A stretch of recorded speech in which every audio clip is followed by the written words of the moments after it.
Hospital মানুষের সেবা চিকিৎসা, মানুষের পাশে থাকা, মানুষের সেবা করা, জনগণের পাশে থাকা, জনগণকে নিয়ে ভাবা।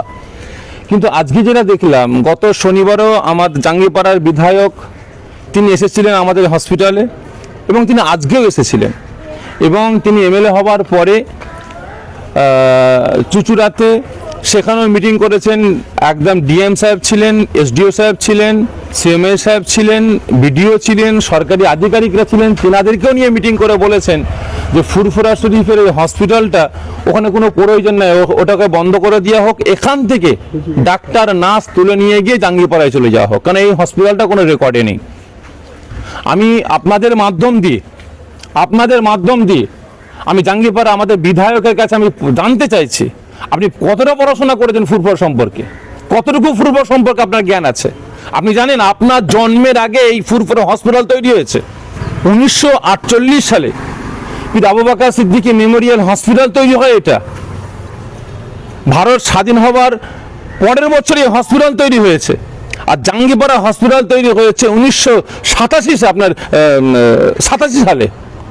আর আপনি এটাকে বলছেন রেকর্ড নাই, তথ্য নাই, এটাকে বন্ধ করতে চাইছেন। আপনি আবার বলছেন যে বিগত রাজ্য সরকার মমতা বন্দ্যোপাধ্যায় তিনি নাকি তোষণের রাজনীতি করার জন্য এই ফুরফুরা হসপিটালটা তৈরি করেছে। আজকে আপনি তোষণের রাজনীতি দেখাচ্ছেন। আজকে এই হসপিটালে এখানে হিন্দু মুসলমান সবাই এখানে চিকিৎসা নিতে আসছে, সবাই এখান থেকে সেবা পাচ্ছে।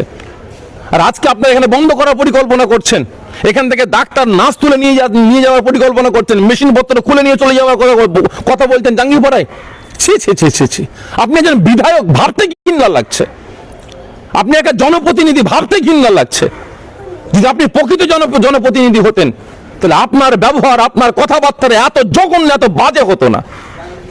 আজকে আপনার দরকার ছিল, বিগত সরকার যখন এই হসপিটালটা যখন তৈরি করে তিনি কথা দিয়েছিলেন, জবান দিয়েছিলেন যে ইলেকশনের আগে আমরা হসপিটালটা চালু করব, কিন্তু ইলেকশন চলে আসার পরে তিনি সেভাবে সেটআপ দিয়ে তৈরি করতে পারেননি।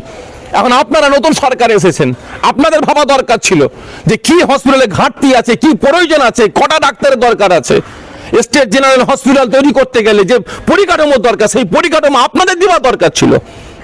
আর আজকে আপনারা পরিকাঠামো না দিয়ে আপনারা চাইছেন এখান থেকে হসপিটালটাকে তুলে নিয়ে গিয়ে জাঙ্গিপাড়ায় চলে যেতে। আমরা দেখেছি বিগত দিনে আপনারা ক্ষমতায় আসার পরে বিভিন্ন জায়গার নাম পরিবর্তন করেছেন, বিভিন্ন রাস্তার নাম পরিবর্তন করেছেন, বিভিন্ন জায়গার নাম পরিবর্তন করেছেন, কারণ এখানে পীর আবু বকরের নাম আছে বলে, ফুরফুরা পীর আবু বকরের নাম আছে বলে গায়ে জ্বালা লাগছে আপনার। কারণ মুসলমান এলাকায় হসপিটালটা আছে বলে গায়ে জ্বালা লাগছে আপনার, যারই কারণে আপনারা এখান থেকে তুলে নিয়ে চলে যেতে চাইছেন। অত যদি গায়ে জ্বালা বাঁধে, আসুন না হেলিকপ্টারে করে বিল্ডিং সহ জাঙ্গিপাড়ায় নিয়ে চলে যাবেন। মেশিন কেন নিয়ে যাবেন, বেড কেন নিয়ে যাবেন, ডাক্তারকে নার্স কেন নিয়ে যাবেন? টোটাল হেলিকপ্টারে করে বিল্ডিং নিয়ে চলে যান। কি চাইছেন আপনারা? আজকে আমার দেশের জনগণ আগে খেতে পাচ্ছে না, খাবারের দাম বেড়ে গেছে। চিনির দাম যেখানে ছিল আপনার 45 টাকা, সেখানে হয়ে গেছে 70 টাকা। যেখানে পেঁয়াজ ছিল 15 টাকা, 10 টাকা কিলো, 20 টাকা কিলো, সেই পেঁয়াজ আজকে 55 টাকা কিলো দাঁড়িয়ে গেছে।